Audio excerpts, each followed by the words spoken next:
In this video, I'm going to go through how to get the most amount of value when selling a business. My name is Michael Miller. I started a business with just £5,000 and grew that to over £2.5 million in revenue within 5 years. So when you're starting the business, you need to decide, when are you looking to sell this? What is the number you're looking for? And how you're going to get there. Now, if you're looking to go for example, you've got two businesses. Business A, now it turns over £100,000, it makes £20,000 in profit. You've got business B, it turns over £100,000 and it makes £20,000 in profit. Now, if business A's profit and revenue is driven primarily by subscription-based models, which assumes that it's continuous income, and business B's revenue is driven by one-off sales, which one would you assume has the most value?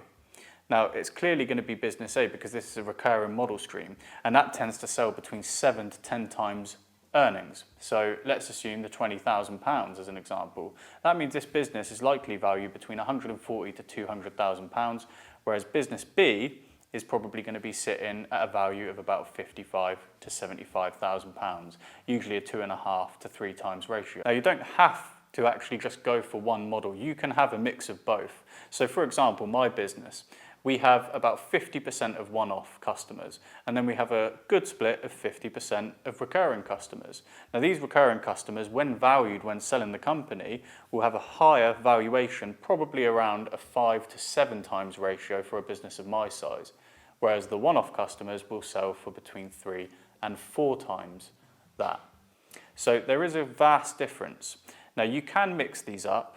I would always suggest, if you can, just try to get the subscription-based model. For example, if you're doing bin collections as a business.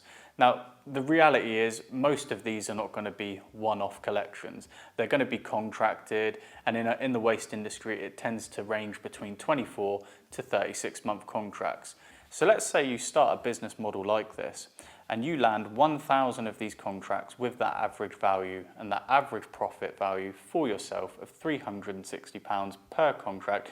You've got a business which has £360,000 over the period of the contract. Now, because that's a subscription-based model, and let's assume that we knock off £100,000 of that for administration costs, well, you've got £260,000 there of profit for yourself. So £260,000 times, let's say, a 7 times ratio. You're then talking about a business that's got a valuation of somewhere in the region of about £1.2 to £1.4 million. It's pretty simple. Now, when you become a giant in this industry, or a behemoth, and you start to talk about 10,000 of these contracts, and their profit margins tend to go up because the suppliers you're getting from will cut their costs down from £35, as we spoke about, per month, to potentially even £29, opening up your profit level even more. So you will likely be bought out long term by one of these larger corporations.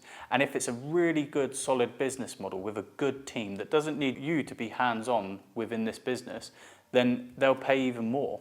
If it runs itself, it's got even more value. So you need to start to put in place all of the requirements so that a buyer can come in, ask you the details, and it's easy for you to hand it over. The easier it is, the better. Think of it like when you're buying a car. When you buy a car, you tend to look at the service history, the mileage, has it been involved in any crashes? Now, if the seller has all of this information at hand for you, then it's very simple. You're probably going to buy it, and you'll probably pay the asking price, maybe a little haggling, but you're not going to go too far. So the other thing you want is you want to make sure that you've got a really good quality management team in place. You want this management team to be able to run and operate the business without you being there. Now, that means the business is going to have more value, and also you as an owner of a business will have more options. You can have an option of A, keeping the business, taking your monthly profit and seeing the team grow it to a good level. Or option B, as I mentioned earlier, you could be bought out by one of these larger corporations. Now, you don't have to sell the entire business straight away. You can sell a 20% stake, for example. You could sell a 50% stake. Most places that are looking to acquire a business will be requesting 51% or more because they want a controlling stake so that they can take it in the direction that they want it to go in. And that way they don't have to go through the hassle of having to have a vote with yourself. And if you are looking to sell 51% or more of your business, then you are selling a controlling stake.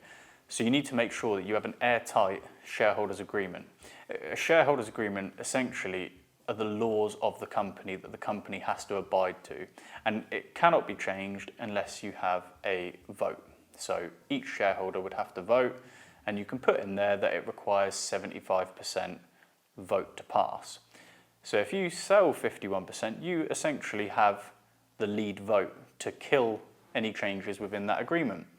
This will protect you from liquidation, and this will also protect you from being forced out of the business if the new owners see that as the move they want to make. In summary, you need to make sure that as best as possible, you're getting a recurring revenue model in. As I said, this is going to give you the most value when selling the business. Number two, you want to increase profitability as much as possible and also show that your company is growing continuously over every year. You then need to have a solid management team in place so that this business runs without you doing the daily operations and overseeing the processes. You then need to make sure that you have an airtight shareholders agreement in place that gives you the protection when selling this business if you are not selling 100%. And once you've done all those things, you can retire or go on to the next thing. If you got value out of this video today, hit the like button, subscribe, and we'll see you on the next one.